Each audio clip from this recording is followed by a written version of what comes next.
மேல் மாகாணம், வடமேல் மாகாணம், மத்திய தென் மற்றும் சப்ரகமோ மாகாணங்களிலும் மன்னார் மாவட்டத்திலும் இன்று மழை பெய்யக்கூடிய வாய்ப்பு அதிகம் உள்ளதாக வளிமண்டலவியல் திணைக்களம் எதிர்வு கூறியுள்ளது. இன்று மாலை 2 மணியளவில் ஊவா மற்றும் கிழக்கு மாகாணங்களில் மழை பெய்யக்கூடிய வாய்ப்புகள் அதிகம் உள்ளதாகவும் எதிர்வு கூறப்பட்டுள்ளது. நாட்டில் நிலவும் வானிலை தொடர்பான மேலதிக தகவல்களுடன் இணைந்து கொள்கின்றார் வளிமண்டலவியல் திணைக்களத்தின் வானிலை அதிகாரி முகமது ஷாலிஹின்.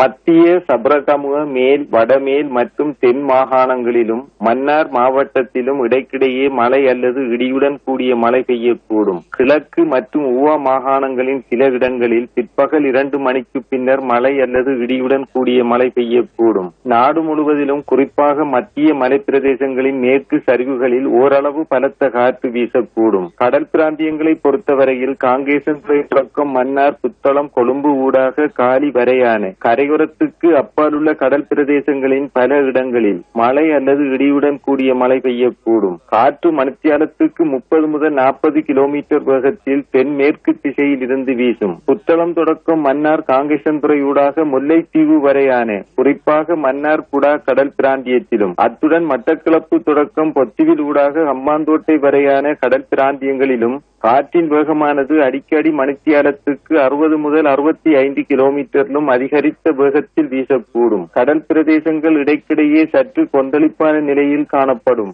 ஆகையினால் கடலுக்கு செல்லும் மீனவர்களும் கடல்சார் ஊழியர்களும் மிகவும் அவதானத்துடன் செயற்படுமாறு கேட்டுக் கொள்ளப்படுகின்றனர்.